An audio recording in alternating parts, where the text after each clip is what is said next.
All right, friends, welcome to this special edition of our monthly free class, the Sweet Taste of HeartScapes.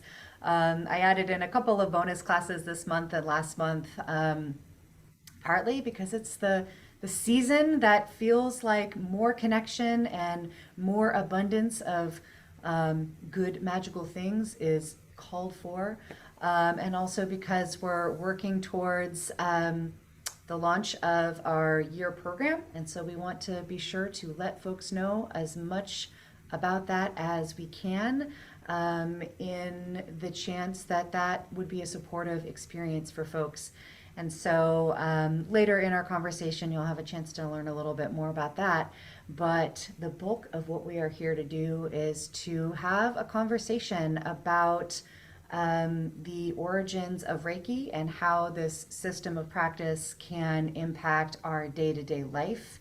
We'll look a little bit at the important elements of the system, the ones that have had the greatest transformative aspects on my life and on the life of the folks that I work with, and have some practice, some direct experience with those elements, so that we can start considering what they might mean for our own life. So welcome. I'm really glad to have you here, those of you who are live and those who are watching the recording later. So my name is Michaela. I know some of you, I don't know others of you. So I'll just quickly introduce myself. I'm the owner of HeartScapes Reiki in Davis, California. I've been a Reiki practitioner for about 9 years and teacher for about 5 years, teaching specifically from the perspective of the Japanese origins of the system. We'll talk a little bit about what that means as we go along. I've had the honor of working with hundreds of folks in one-on-one sessions, in classes, in large events, and all kinds of different contexts, community rituals and such, and then working very intimately with about 75 people over the years, teaching more in-depth, longer-term experiences. And all of that has really deepened my commitment to this practice, both for myself and with others in community. Reiki as a spiritual practice is first and foremost a self-practice. It is a practice for our own self-reflection and knowledge, to increase our emotional resilience, and to have a direct experience remembering who we truly are in this world in connection with everything else. And I love it, and I love sharing it, and so I'm really glad to be able to do that with you tonight. And so as we go along, I kind of have, things that I want to share. I have some experiences that I want to lead us through, but I also really want this time to be shaped by what you are curious about, the questions that you come in with, the experiences that you've already had with Reiki. Some of you have had quite a bit of experience with Reiki because I know you. I know that you've been with this practice for a long time. Some of you may have dropped into this experience here and there, and some of you might be brand new to it. And so I really look forward to this space being shaped by what you're curious about and what you bring to the space. And so as we go along, please do feel free to come off mute, to drop information in the chat, and I'll give us some opportunities to share and to cross-pollinate our ideas and thoughts as we go along. So before we drop into just a little opening resonance, I just want to see if there's any initial questions, any kind of logistical things that you need to know to help you get settled, before we open with a little bit of introduction practice. You good? It's good to see you, Martha. Hope you had a good experience in the Heart Sutra session earlier. I look forward to hearing about that. All right. Okay, it's getting late here and just been a full day. So I'm going to kind of stay as long as I can. And then, but I wanted to come for as much of this as I could, unless it's too disruptive. So. No, not at all. No, of course. Go ahead and step out when you need to. I really love that you circle back to these conversations over and over again. Yeah. Please let it provide whatever is supportive today, and step out when you need to. I know you're on East Coast time. All right. So I always love to start with a little bit of practice to help us make that transition from getting here to being here and to really settle into why we're here. So I'll just invite each of us, wherever you are, to just take a moment to settle in, just into a position that feels comfortable for a little bit of breathing, a little bit of practice. And generally speaking, when we think about the posture that we want to have when we're practicing, we're looking for that sweet spot between being well supported, being kind of firm and well supported. So that might look like the feet on the ground, might look like the body upright, but not stiff, not efforting, not holding ourselves tense, just allowing the structure of our body and our spine and our sit bones to hold us well. And then allowing the structure, the support that's below us to hold us well. And ultimately the earth, the ground beneath us to support us and hold us well. So just settling in where you are, noticing if you need any small adjustments to feel that sense of easeful support. And letting the structure of your body support you so that the muscles of your belly can be soft. So that the muscles of your chest can be relaxed and open. Perhaps taking a few breaths, and with each exhale, inviting a little bit more softness in these places. Perhaps noticing if you're holding anything tightly. We often hold the muscles of our belly tight, constricted. So sometimes it can take a few breaths to invite the belly to move naturally with the breath. So that as you inhale, the breath can move all the way down, past the chest and down to the belly, allowing the belly to move, to fill, to take up more space, to become more spacious as you breathe.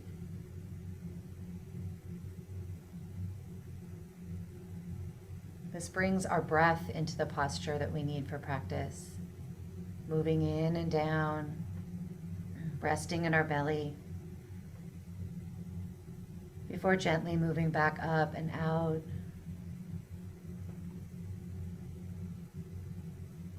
Creating that interplay between our inside places and the spaces around us.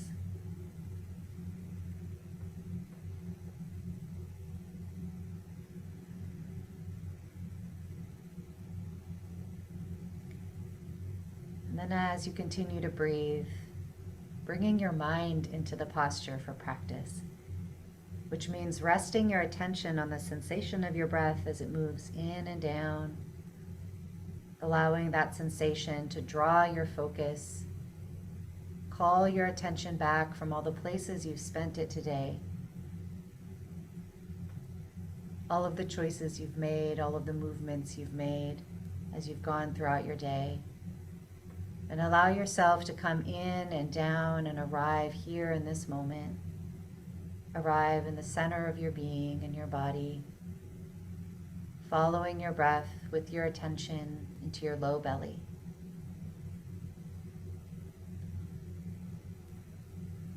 And seeing if you can focus, rest your attention right here in the center, a couple inches below your belly button and deep in the center of your body.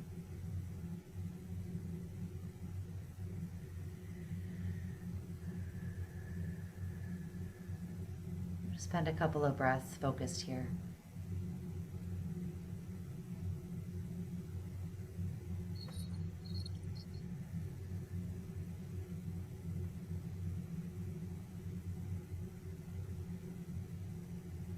Just allow this to be a homecoming back into your center, remembering this whole and true place.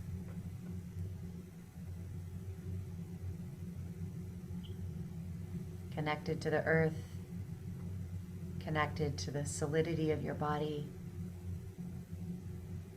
this point, this energy center in the low belly, known as the hara in Japanese. The first diamond, the starting place, our firm foundation on which we build our life.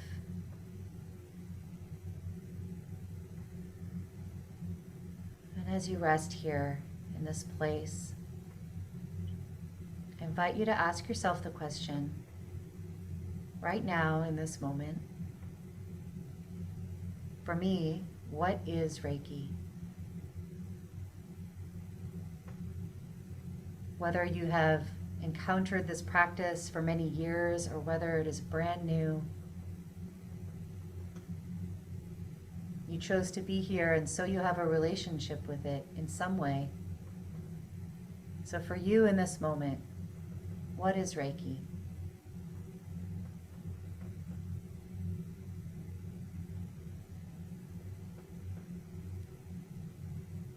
Allowing whatever reflection to come in whatever form it does.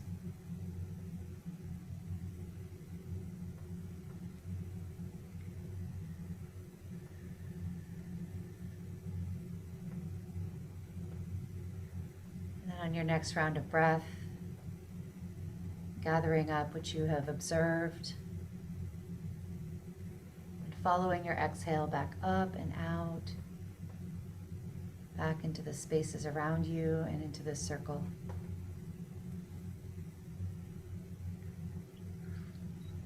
And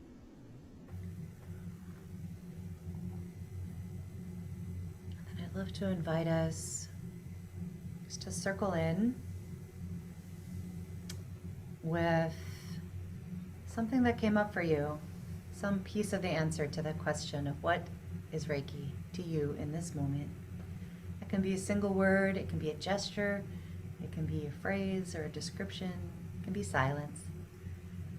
I'd just love to invite each of you to put your response into the circle. And one of you will feel inspired to begin, and we'll follow the thread around the circle.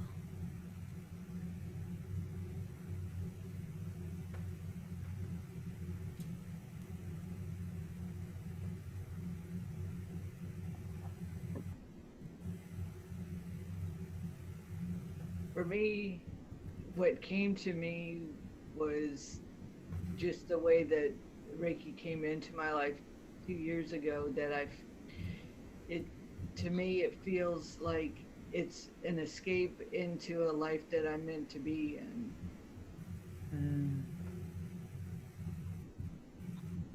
An escape into the life you're meant to be in. Interesting. Who will take that thread from Darlene?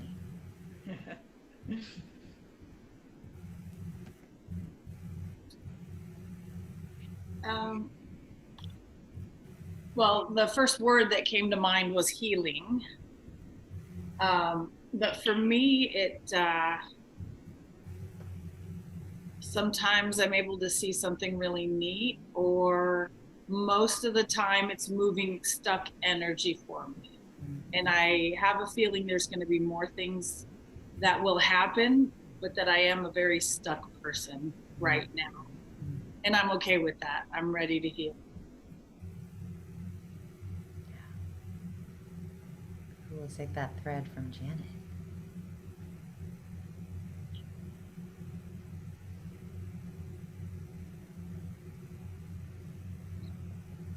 Like what came up for me. Sorry, that was my heater. I apologize. What came up for me was connecting and reconnecting, connecting myself and connecting into the universe or community at large, bringing myself back.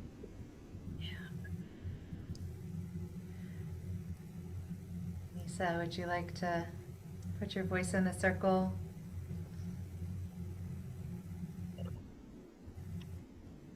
Sure.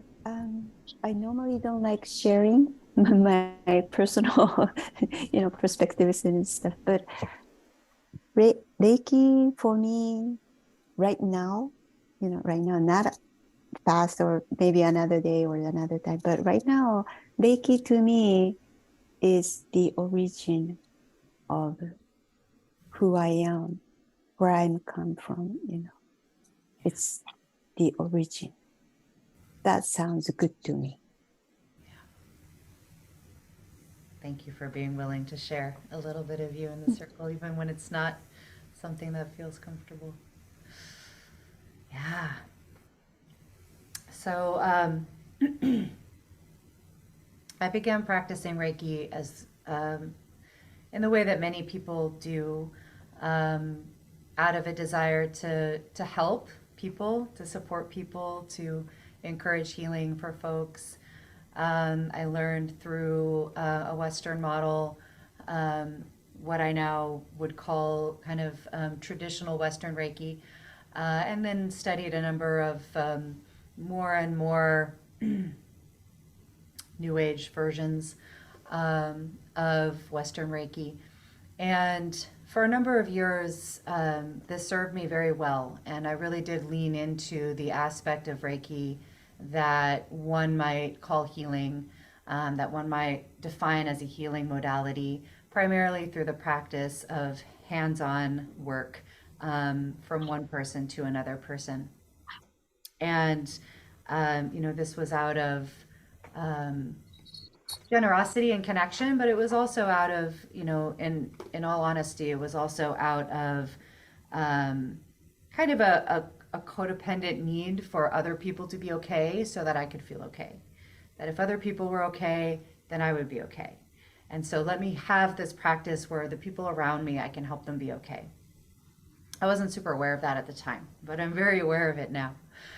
But eventually there became this dissatisfaction. There became this feeling of kind of this sense that there's this deeper groundwater underneath, and like my roots haven't quite reached it yet.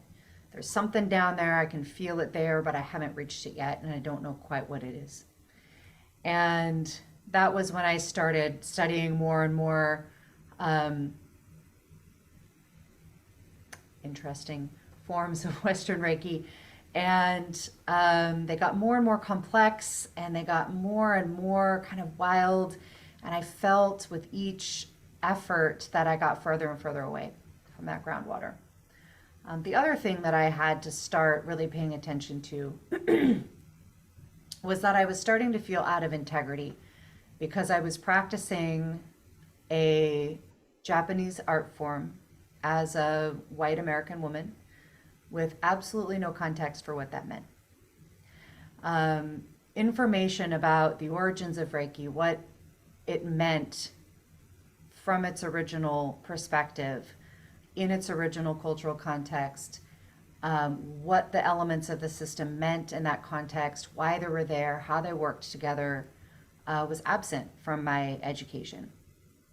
And more that felt out of integrity. It felt like I didn't want to do that. But I kept looking and looking, and I couldn't find the answer to those questions.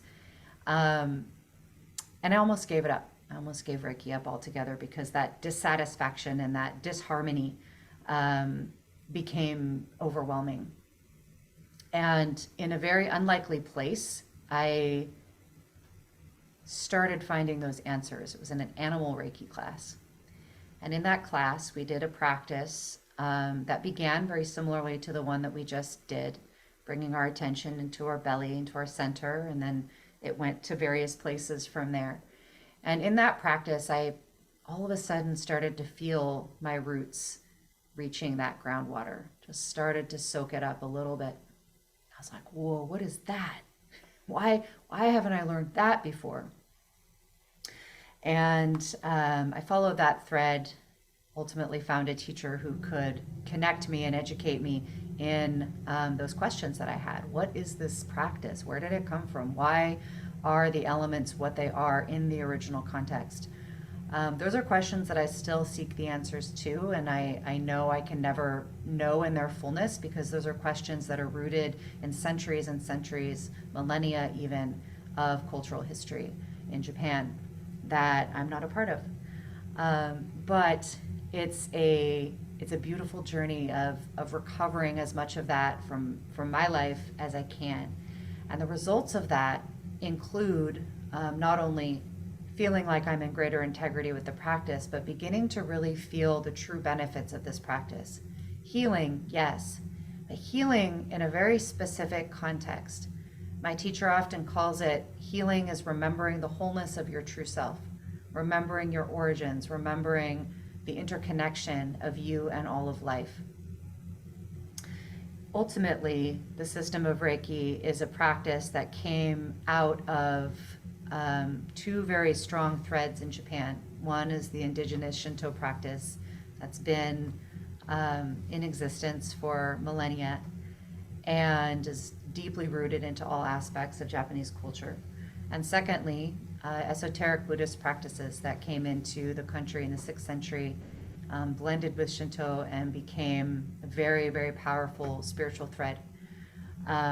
Very significant branch of Buddhism, Shingon and Tendai in particular, that came out of Japan. And ultimately, the system of Reiki, which was developed in the late 1800s, early 1900s, is a distillation of those practices.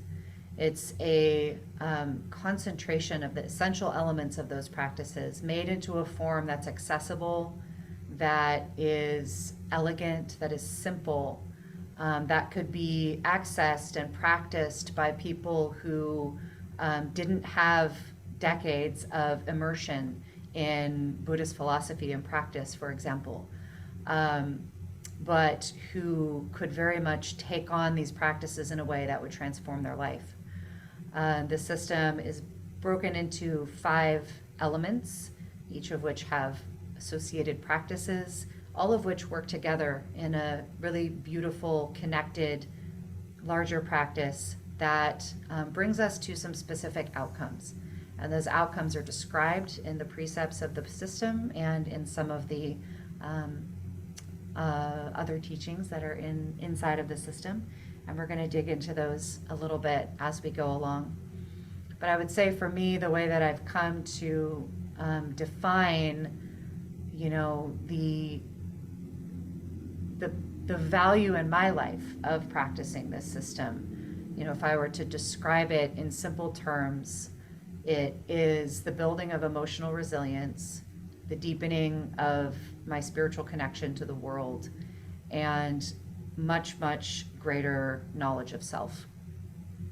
And when we think about the day-to-day challenges that we experience in our life, these feel like healing. These feel like medicine. To be emotionally resilient, to have a spiritual depth that includes a felt sense of connection to all of life, that I am not alone in what is going on in my life, that there's a much larger web that's supporting me even when I feel very alone, and to come to a place of truly knowing myself. From that place, I can make strong decisions. I can follow my intuition. I can respond to challenges and to opportunities in my life in ways that are in integrity and that are in my strength and that are a reflection of who I am.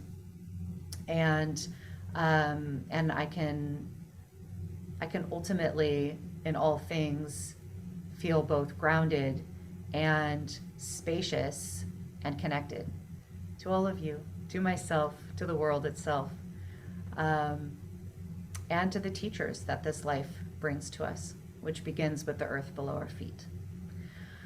So I'm going to pause there just for a sec. That's my whirlwind tour through my history with Reiki and a little bit of how I've come to define this system of practice. And I just want to pause there and just see if anything came up for any of you, any questions, any reflections, if any of that seemed very different from what you have experienced or resonant. And I'm going to have some tea because I was just talking a whole lot.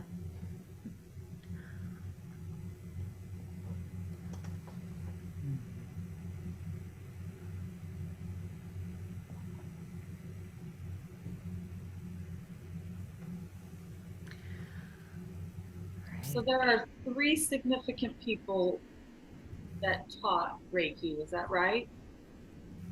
like Takata and Usui and someone else. Are there more teachers than that? Oh, absolutely. There's a good long lineage.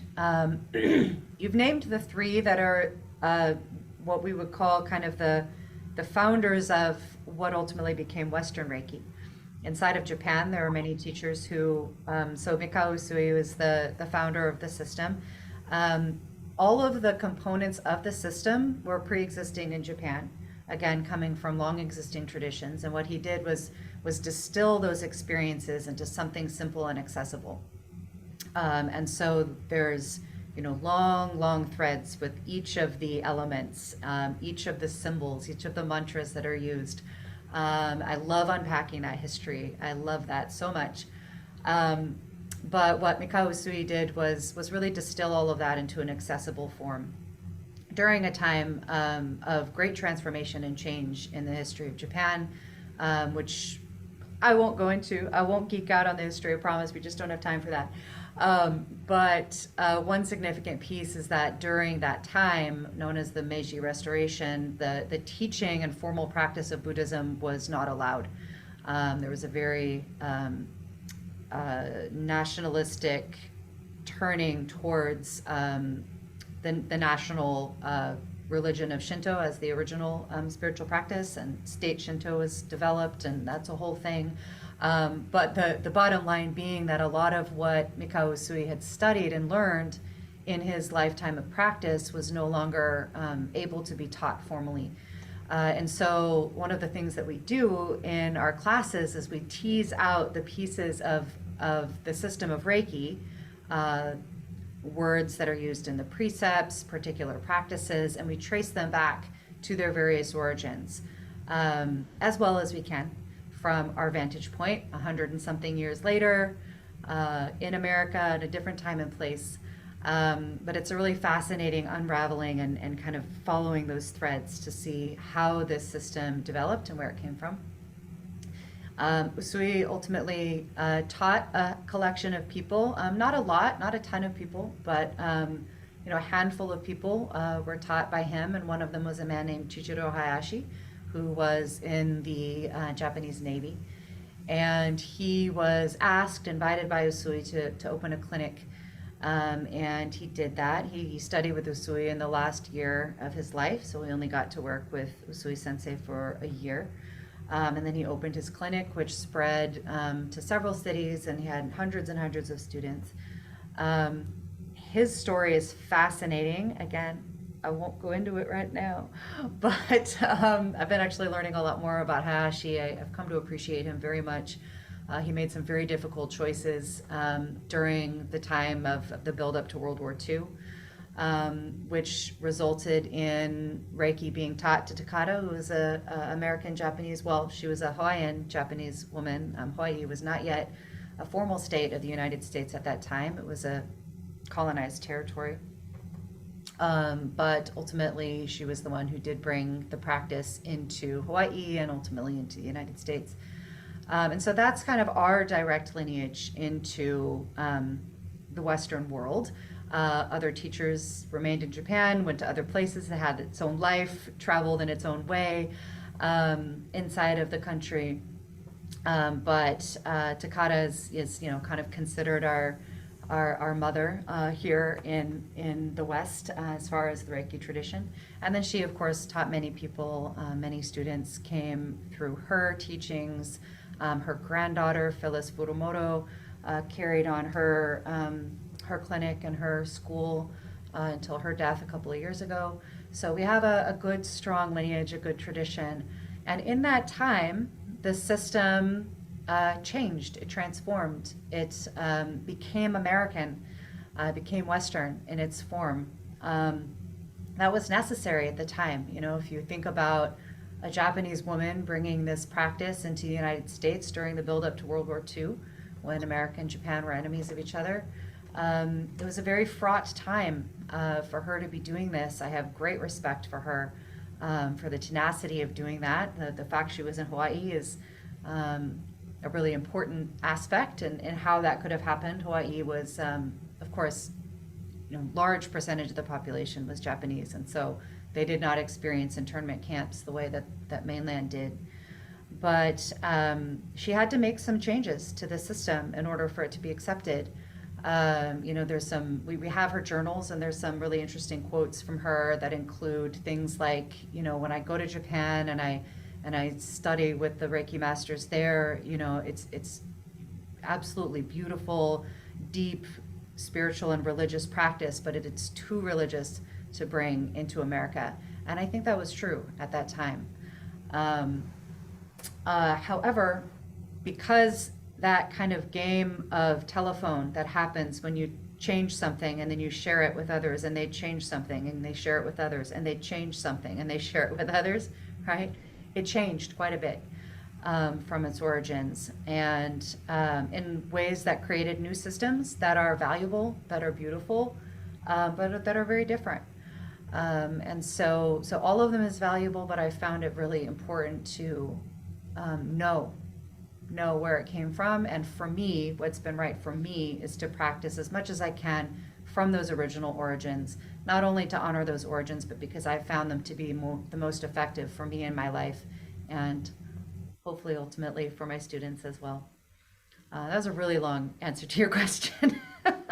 So you could tell I geek out on this, the historical piece of this quite a bit, but hopefully that was helpful in terms of understanding, what we mean when we say lineage.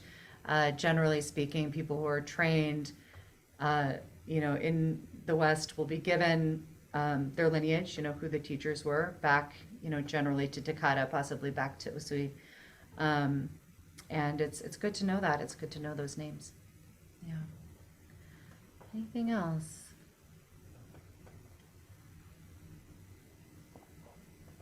I do have a question I don't want to forget before this whole thing is over. Jewelry allowed on your hands or not? So that's one of many things that people are going to have their own experiences with. When I was originally taught in the Western model, the general thinking was that having, bands or particularly metal on the body, so watches, rings, somehow interfered with energy moving through the system. That is not consistent with the way that it was practiced originally, and so I've kind of let go of that as a rule, as a guideline. So I would say no, not necessary to remove rings. You can if it feels more comfortable, but in terms of it interfering with the movement of energy, that's not consistent with how I practice. And one of the main distinctions between the two branches that I think is relevant to that question is that from the perspective of Reiki's origins, what we're working with, actually, this is a good time to define Reiki as an energy, to define Reiki as a system of practice. So we use that word in a couple of different ways, sometimes interchangeably. And I like to uninterchange them because it matters which context we're using. So Reiki, the word Reiki, spiritual energy, is one way, one of many ways to translate that word from Japanese. Essentially refers to what we are, right? As Misa said, that origin of who we are, that spark of life that brought us into being, that differentiated us from the web of life around us, but still keeps us connected to that web. So Reiki is spiritual energy, it's life energy, it's what we are, it's what we've always been. You are Reiki, you've always been Reiki. You don't need me or anybody else to give it to you or turn it on or give you access to it. It is you. Reiki as a system of practice then is a system of practice with 5 elements and a variety of practices that help us to remember that fact, first and foremost, to remember that wholeness, that true self, that origin that we are, and then to learn how to access that place that we were visiting earlier, that point in our low belly, the hara, which is experienced as that point of connection to the web of life, that place where our true self lives.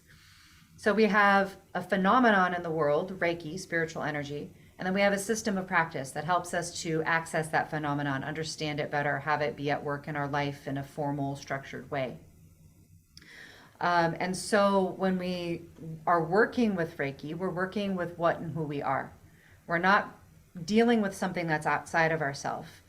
We're dealing with something that is ourself, connected to everything around us.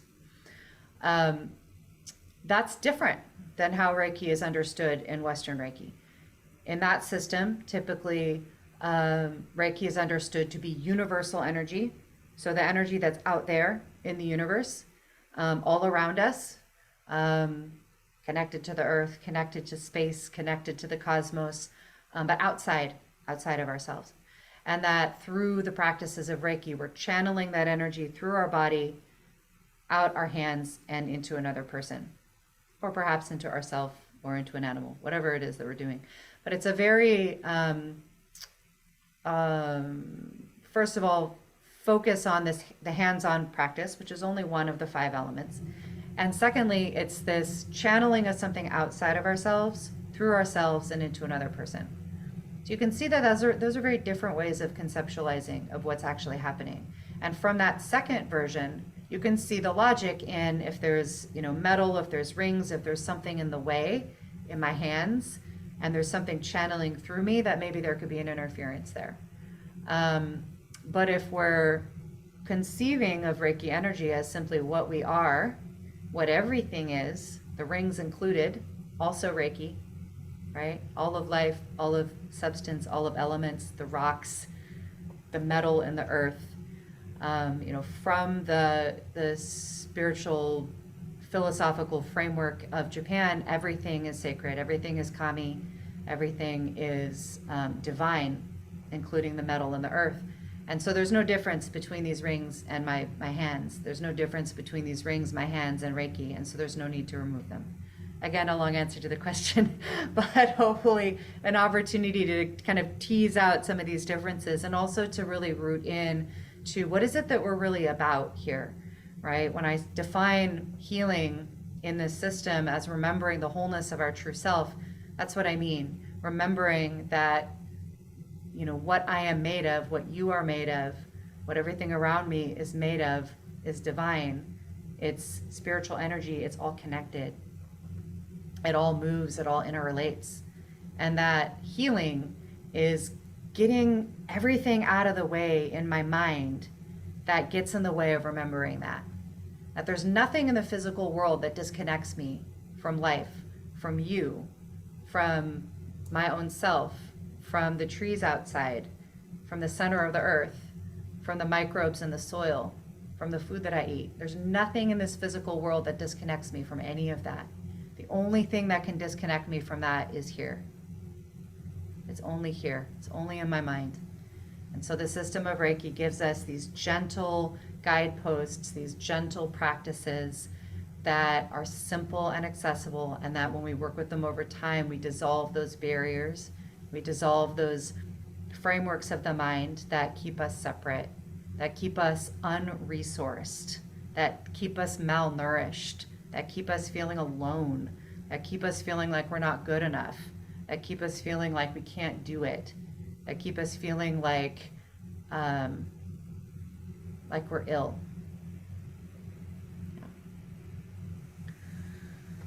So, go ahead. Thank you. That was really good, because I've been doing a lot of research on it, and it's really back and forth. But the way you explained it is everything is energy. That's new. So I appreciate that. Thank you. That's a new answer. Cool. So let me let's see, what's our time looking like here? Okay. I'm gonna just briefly name the 5 elements, talk about the precepts, and then we're gonna do another practice, and that'll probably take us to our time. Time flies when I'm talky. So the 5 elements of the system. So the one that is the most well-known inside of Western Reiki is hands-on healing, the laying on of hands to another person, or ideally also yourself, and sharing Reiki energy through the laying on of hands. This is a practice, the Japanese word is tenohira, which means palm healing. And, honestly, this is a practice that exists everywhere, right? I mean, what do we do when we need comfort, when we're in pain, right? We lay our hands on that place. When we want to comfort somebody else, we lay our hands on their body. It's a very natural, very human thing to do. It's an impulse that we have going back to our earliest days. And so inside of the system of Reiki, it helps us to connect with the physical aspects of our body in the healing process. There are three really important aspects of our perception of the way that we experience the world that we're integrating through the system of Reiki. The first is the body. It's the most tangible, obviously. It's the one that's the most accessible to us. It's the most obvious. It's our entry point to everything else. It's our container. And so Tenahira is explicitly a practice of the body, using the element of touch and also meditative practices in combination with that to connect up our mind, our body, our heart, and another person if we're choosing to do that practice with another person. It's a beautiful practice. But it's not the only one, and it's not the most important one. The most important one is the foundation of all of the system, which is the precepts. This is that distillation I mentioned earlier of the Buddhist principles that really kind of get to the heart of what do we experience? What are the outcomes that we experience when we practice Buddhism or when we practice Reiki? Reiki is not the same as Buddhism, but that is the spiritual mother of this practice. And so it's important to understand those connections. We do not have to be Buddhist to practice Reiki. We don't have to know much of anything about that, but it's super interesting. So I do a lot with that. But the precepts are 5 simple descriptions of what we can experience when we practice the system. And that is, just for today, I anger not. Just for today, I worry not. Just for today, I am grateful. Just for today, I am true to my way and my being. Or sometimes that is translated as, just for today, I am diligent. And just for today, I am compassionate to myself and to all others. So these 5 precepts describe the outcome of practicing the system. And they seem very simple, right? So simple that when I first learned them in my first Western Reiki classes, I dismissed them. Okay, that's a nice list of things. Great. How do I do hands-on healing? Right? Yeah, be compassionate, be grateful. Sure, that's great. Let's get to the good stuff, right? But that is the good stuff, right? Simple, but not easy.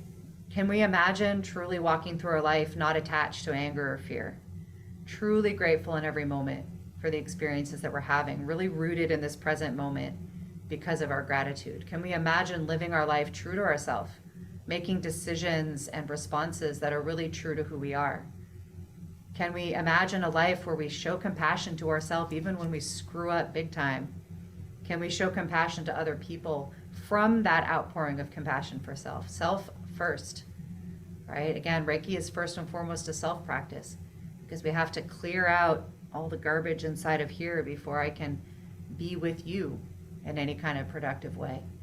And so compassion for myself, compassion for other people. Can we imagine living our life truly compassionate for all of the people around us, even the people who scare us or harm us? Can we truly live our life that way? It's not easy. And so every time we have a little moment, we have a experience where something frightening happened, but we didn't get carried away by fear, or somebody harmed us and we didn't get carried away by anger. We instead replied with compassionate boundaries, right? We can set boundaries with folks, but we can do it from a place of compassion if we're grounded enough. So the precepts are the most important piece of this practice. They describe what it's all about. What are we here to do? We're here to live our life in these ways. But how do we get there? That's where the other elements come in. And so next we have meditations and visualizations, breathing practices. And so again, we began this session with a little tiny taste of one of them. It was the beginning piece of a practice called Joshin Kokyuho, which means a method to focus the mind, bringing our mind down into our center, that first diamond, that rooted place, the place we begin, and then we expand from there. So meditations and breath work, visualizations, calling on the imagination, the powerful capacity of our mind in the form of imagination to assist us in these practices. Kokyoho, breathing methods.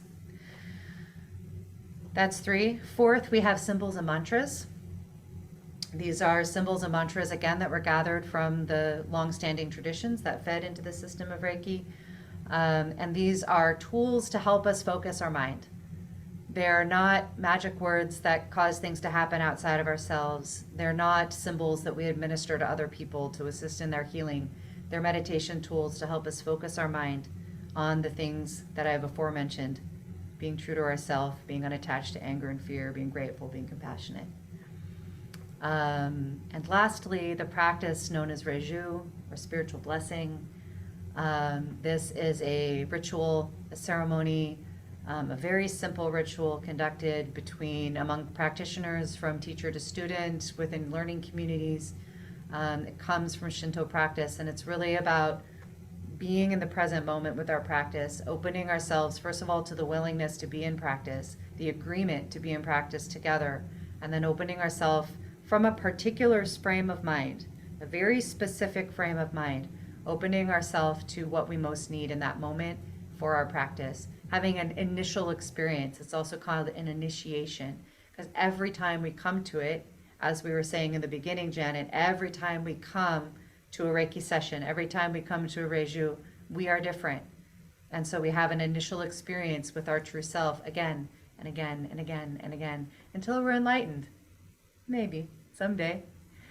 But even if we don't get there, we continue to have these moments of knowing ourselves better and better. So the ritual of Reiju is the 5th element. It's what is often described as attunement in Western Reiki, which has the misunderstood definition as a ritual that gives you access to Reiki. So you might hear of attunement as the way in which a teacher basically opens up your ability to connect with Reiki, or turns that ability on in a person, kind of gives you access to it. Again, this is a misunderstanding. It's not consistent with the origins of Reiki, which says that you already are Reiki. You do not need me or anybody else to give it to you, to turn it on, to give you access. What you need is some support, some structure, some spaciousness in order to have your own initial experience, to remember that you already are what you're looking for. So those are the 5 elements of the system. And any questions on those before we do a brief practice?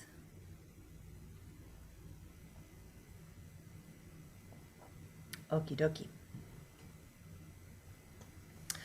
So we're going to do a brief precepts practice. So as I said, the precepts are what the whole show is about.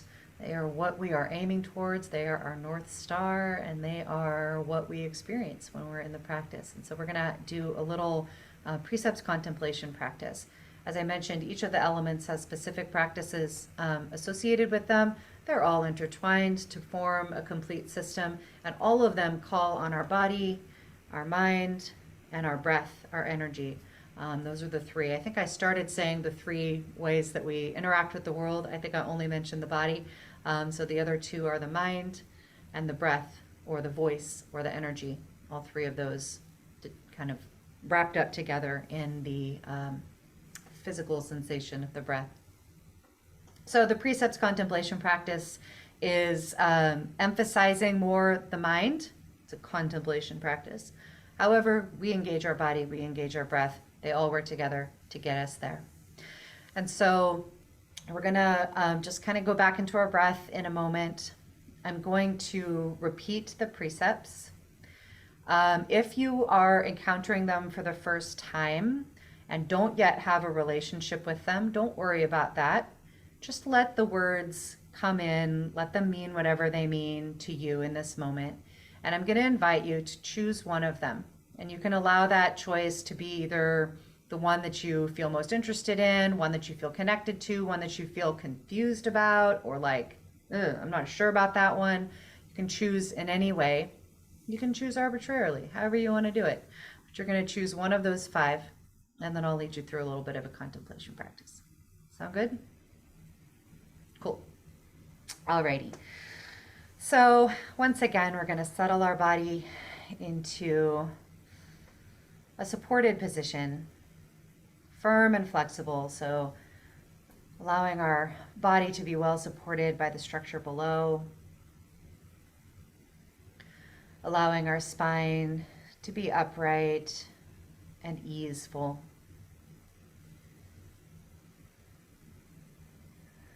Feeling your feet on the ground, or your bottom, your sit bones on the chair, ultimately supported by the earth below, forming this firm, solid, supported foundation of your body, like a mountain, like an immovable space. And letting the belly be soft, allowing it to move with the breath, and following the breath with your mind, following the sensation of your breath in and down. As your belly expands with the inhale, making more space inside of you, letting your body take up more room, following that sensation in and down, and bringing your attention into your low belly. And just for a couple of breaths, practice focusing your mind here, looking for the point 2 inches below your belly button and deep into the center of your body. It can be helpful to place a hand on the low belly, just below the belly button, to help guide your attention if that's needed. Just spend a couple of breaths practicing resting our focus in this place.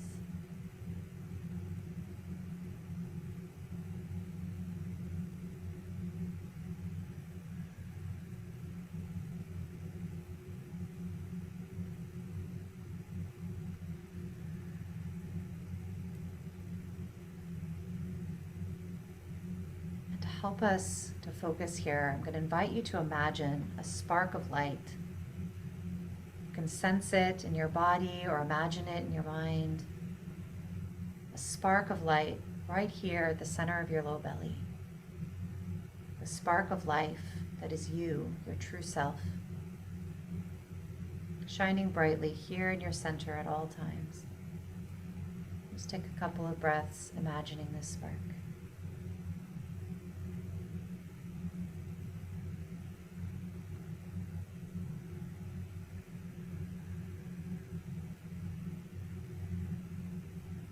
And as you rest in this place, connected to your own spark of life,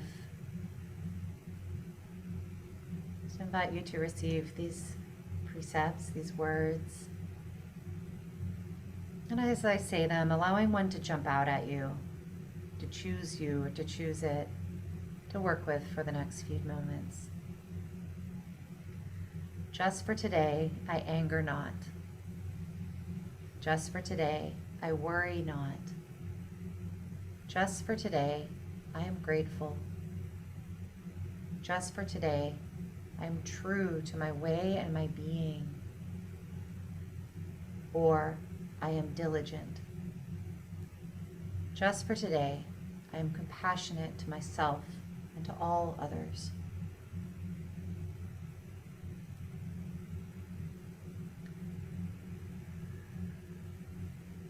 I'm going to say them one more time, just in case you need one more repetition. Just for today, I anger not. Just for today, I worry not. Just for today, I am grateful. Just for today, I am true to my way and my being, or I am diligent. Just for today, I am compassionate to myself and to all others. So choosing one of these precepts to work with in this moment, and continuing to breathe in and down and rest in your belly. I invite you to begin to repeat this precept in your mind. Allow the words of it to come to mind like a mantra. And as you do, releasing any judgment or any criticism, I invite you to simply notice what comes up as you repeat this precept. Are there thoughts or memories that come up? Are there feelings, emotions associated with this precept for you today? Are there situations in your life that feel connected to this precept? Challenges, opportunities? Are there physical sensations in your body that you experience when you think about this precept? Let's just spend a few moments here just simply repeating the precept to yourself and noticing what arises for you.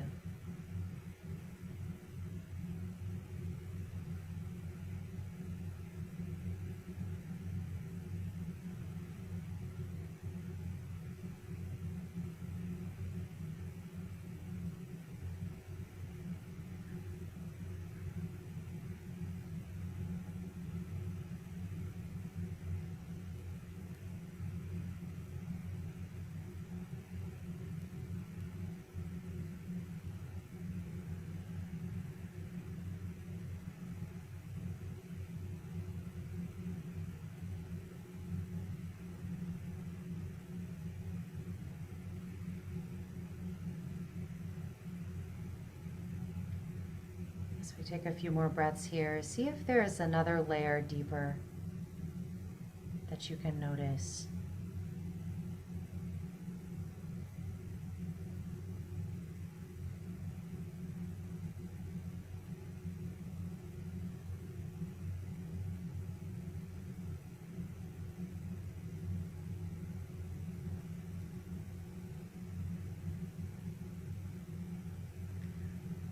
And now, gathering up what you've noticed, knowing that there's probably much more that could arise, but just taking what you've noticed for now.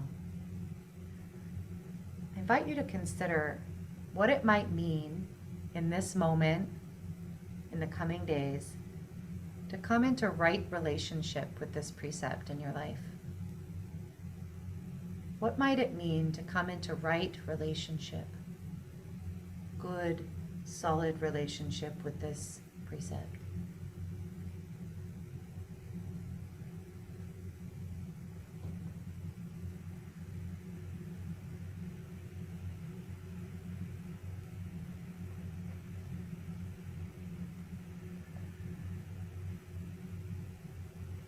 Is there some shift in thinking? Is there some action that you feel called to take? Is there some self-care that your body is asking for? Is there some contemplation that wants to continue? What does it mean to come into right relationship with this precept in this moment, in this time? We'll take a few more breaths here.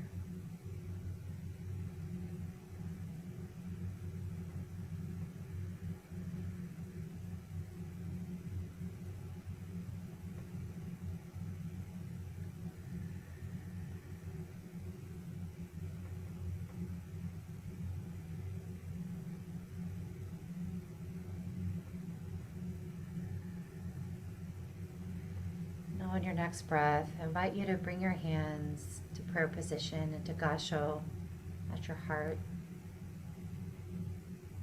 bringing together the two opposing sides of your body into a unified, interconnected place at your heart.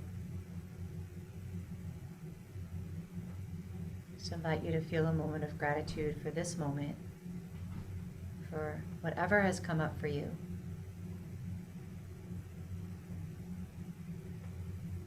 When you feel ready, coming back into the circle.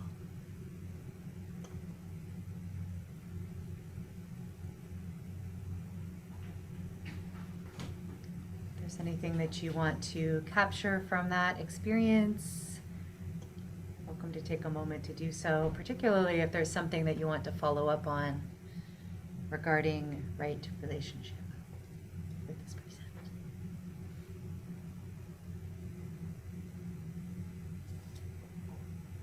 And then when you feel ready, if anyone is open to sharing Anything that you experienced or noticed or learned from that practice? I welcome you to. Yeah, Misa. So, well, I have two questions, but that can be later. When you said, what do you say, precept? Is that right? Precept? I just got the answer that I had been looking for. I kind of knew it, but I was afraid to accept it because, you know, but the answer I received just now was that self-trust, trust that I have been going through so much transition in many areas in my life right now. And, I kept telling myself, life is not a race. Wherever you are fine, you know? And then, but I admit, I sometimes get so upset because I tend to compare with other people, you know, and then, I judge myself that, I should be doing more. I should be producing or producing more, But I just got the answer that you're doing what you're doing and you're doing a fantastic job and you will get there. But in order to get there as to where I want to be, in order to get there, you have to go through the steps and you're just going through the steps and it's all right. And then when I heard that, I was able to reconnect with my self-confidence and self-trust, self-assured and all that. So and then the issue is that, or the challenge is that, how much longer can I be connected with that sense, this this sense. But aside from that, so I have to tell myself, once I could create that, I can recreate anytime, But Yeah. Yeah, there's so much in there. I mean, firstly, like, what a beautiful definition of healing, right? Coming to trust yourself, right? Because in self trust, that's where we can make good decisions that are aligned with, again, being true to ourselves, being compassionate for ourselves, being grateful, being unattached to fear and anger. Because that drive for productivity, right?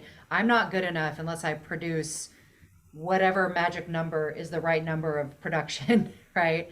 That's fear, right? That's the world around us telling us that we're only worth what we produce, which is complete and utter nonsense, right? And so how do we get around that message, right? We have to be able to trust ourselves to understand, first of all, what's worthwhile for us to produce. It's not that we don't want to produce, right? I'm a gardener. I want to produce food in my garden. But it's not that we don't want to produce, but or why are we producing? Is it to enrich our life? Is it to connect us with our community? Is it to reach our goals? Or is it because we feel like we're not good enough unless we do? And so that medicine of trusting ourselves really is an antidote to that, because our true self, that spark of light in our belly, knows exactly what it is we're meant to produce and what we're not, and when we need to rest, when we need to slow down, when we need to not do anything, when producing isn't the thing we're supposed to be doing, right? Whatever that looks like for us. And then your question of how long can I maintain that connection to that self-trust, right? What if I lose that? And that's what's so, that's one of the pieces, that's one of the reasons why I'm so dedicated to this practice, because it's practice, right? We turn back to it again and again, because previously in my life, I would have these really powerful experiences as a one-off experience, and it would be really powerful, and then it would go away. And I'd be like, well, where did that go? Right? And what I now know is that we get there with practice. And when we choose to practice, for example, the system of Reiki, there are many practices that come through human culture over time that bring us to these things, right? Reiki is one of them. So when we practice with a system like Reiki, diligently, consistently, when we're more or less doing okay, right? So that it's not like a pressure situation, then we have access to those practices and the result of those practices, trusting ourselves, feeling grounded, feeling resilient, being able to make good choices when we're stressed out, when things are hard, when some complete nonsense comes into our life and we have to deal with it. Right? We have access to it in the midst of life because we've gotten the memory of it in our body. We've trained ourselves to be in that practice. And it, once we do that, it can be as simple as dropping 3 breaths into our belly. It can be as simple as laying our hands on our heart, remembering, okay, that's right, this is my home right here. It can be as simple as, being with a trusted friend. It can be as simple as reciting a mantra, right? Because we have trained ourselves that is how we go back to that center, that place of self-trust. It can happen in an instant, but it takes diligence over time to get there. And that's the piece I was missing for so long. I wanted it to just be instantaneous, and I would have these experiences that are like, whoa, amazing, and then they would go away. So that's some of what came up from that. It sounds like you had a really beautiful precepts contemplation. Yeah. Anybody else?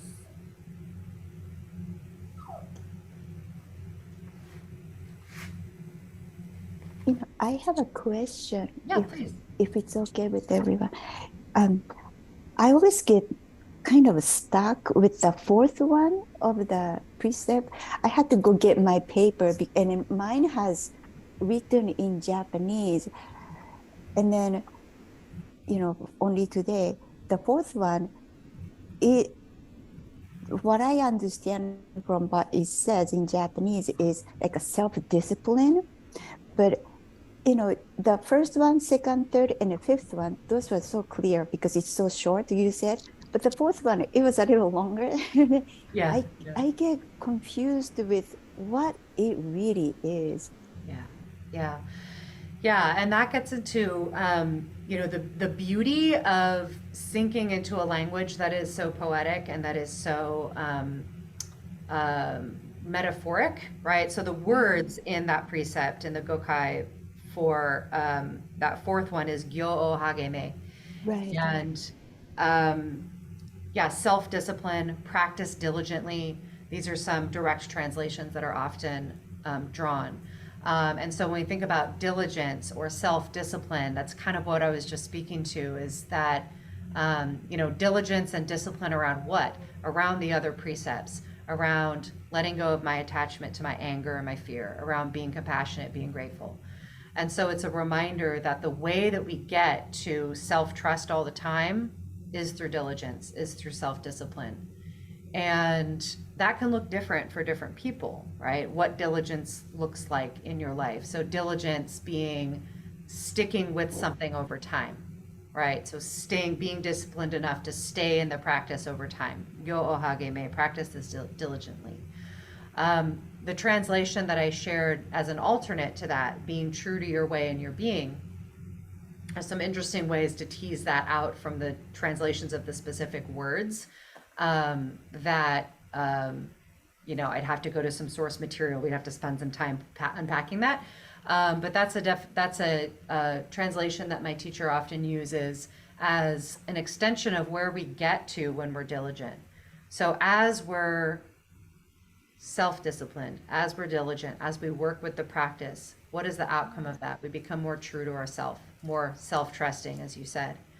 And so they're kind of connected. And if we look at the word gyo, right, one way of thinking about the word gyo is it's our way. It's our way of being in the world.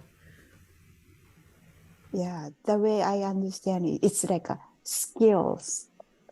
Gyo, skills. Yeah. So it's like a polish your skills by practicing diligently and be self-disciplined. But I always get kind of caught up with what's the meaning, especially. But one of the interesting things about working with the precepts, again, it's more emphasis on the mind, right? Because it's words and it's thinking and it's definitions, which can get us tripped up, right? We want to know what things mean because that's important. But the energy of it and how it works on us is also important. And so again, working with the mind, the body, and the breath, And so one of the practices working with the precepts is to chant them in the original Japanese, which for a non-Japanese speaker helps me to kind of not be so attached to like what all of the words mean. And then I can come back to that meaning later. But having an experience of just working with the sound of it, like the form of it, is a really lovely practice. But that's one of the reasons I really love this contemplation practice, because we can get in our body, we can get in our breath, and then we can let our mind play with these words, right? Okay, what's the one that I chose today? Okay, what does that mean to me right now? What meaning does that have for me, right? And then we can unpack that and see what that means. But I think the way you described the fourth precept is really beautiful, that polishing our skills over time through diligent practice. Yeah, exactly. Oh, Martha, you have your kitty. Misa, so you said you had a second question. Oh, thank you. So what would you say about postures? Like what I focus is just relax. But you know, when you see lights coming in, it's like if it's coming in through the crown, I feel like I better be sitting up. But that is kind of straining myself. So Yeah. what would you say about postures? Yeah, yeah, yeah. So posture, setting our body, our breath, and our mind into the posture for practice is the first thing that we do. And so I would say generally, I mean, all of these are longer conversations that we can have separately, but just quickly for the time that we have today, I would say that generally speaking, what we want to do is have a posture that allows us to stay alert, right? It's lovely to fall asleep during a practice, but to really get the benefit of it, we want to stay awake, we want to stay alert. We want to be comfortable. So we don't want to be rigid. We don't want to be straining. So if sitting upright, straight back is not comfortable and it feels like strain, then we don't want to do that. We want to give ourselves enough support. So sometimes, like if my back hurts or I'm not, I'm tired, whatever it is, and sitting straight upright feels like effort, I'll put pillows or I'll sit in a way that I can still be upright, but I'm not efforting. I'm not straining. So ideally, we're really kind of putting our body into the posture of a mountain, right? So as you said, right, the head on top, we're connected up and outward to the spaciousness above us. Our feet are planted, we're connected to the earth below, or our sit bones are planted, or, we might be sitting cross-legged. And so we're kind of forming this triangular shape with our body so that we feel really stable. Thank you, Martha, for hanging for so long. I love you. I'll see you on Sunday. And so for most of the practices in the system, that's the posture that we're going for. We could do that standing, we can do that sitting. Different practices will lend themselves to one or the other. But again, the key is to allow ourselves to be upright and alert, kind of in the natural structure of our body, but not to be efforting. So if you're feeling like I have to strain my muscles to stay in this posture, then you want to give yourself more support. And so like I often sit in this rocking chair that I have. I put a bunch of pillows in the back so that I can be upright, but not straining my back. And, my feet are accessing the ground really well. So that's ideally how we want to put ourselves into posture. Now, having said that, these practices we can do in almost any posture. The key is, are we able to stay focused on the practice? If we're lying down, for example, it's really easy to get unfocused because we're super comfy and, it's easy to let the mind wander. And really what these practices are about is training our mind to focus on what's important.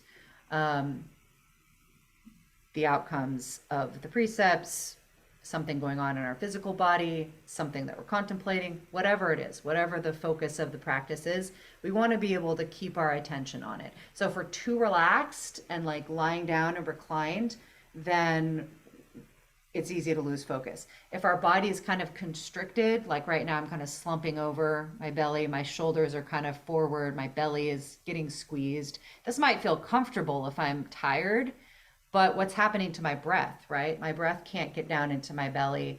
My body can't expand naturally. My heart is kind of squeezed, right? My lungs are squeezed. So that's the other thing we want to pay attention to. We want as much as possible for the front of our body to stay soft and relaxed, which can be challenging because we keep the muscles of the front of our body tight, right? It's a defensive posture, right? So we might need to take a little time with that. But we want those muscles to be soft. We want our chest to be open so our lungs and our heart have lots of space to do their job. We want our belly to be able to expand well with the breath. Basically, we're wanting to make as much space inside of ourselves as possible with our posture. And that begins with how we set our body up. Yeah. Thank you. So we have reached the end of our time for this conversation. As you can probably tell, I could babble about this stuff all day long, but we have come to the end of our time. So I will just say that there's a lot of different ways that we can continue this conversation. Firstly, with the monthly free class, usually it happens every first Wednesday of the month at 10 a.m. Pacific. I always record them and share the recording, so if you can't make that time, you would receive the recording and you can catch up afterwards. We offer a lot of special topics classes, so we're going to do a 21-day practice with the Heart Sutra coming up in December 1st through the 21st. And in January, we have our next Reiki 1 class. So this would be the first level of Reiki. It is an 8-week class. We have it's 2.5 hours per week on Sundays for 8 weeks. That is also the first class, the first module in our year program, which is a spacious and structured container to walk all the way through the whole system of Reiki from beginning to end to really root us into a dedicated practice. It includes classes, one-on-one work, small group work, and community rituals. But you don't have to participate in your program to participate in the first class, Reiki 1, and that starts January 15th. And so I will put all of that information in an email, a follow-up email that will have the recording for this class. If you want to go back and listen to any of the conversation, do the practices with us, you will have that available to you. This class will also go on my YouTube channel where a lot of other information is available. So I'll give you that link as well.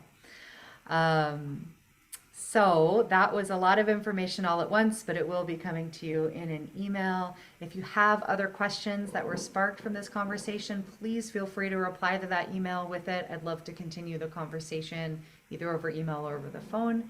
And I hope that you'll choose to be with me again for some other adventure in the near future. So I'd love to just invite us each to circle out with just one word or one phrase about what we are taking away from this time together. And Darlene, I see you off of mute, so I'm going to invite you to start us off.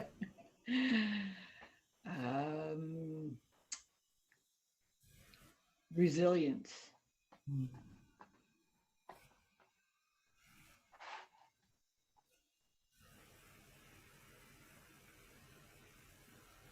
My one word is just gratitude. I'm grateful that you're here and that you're sharing this information.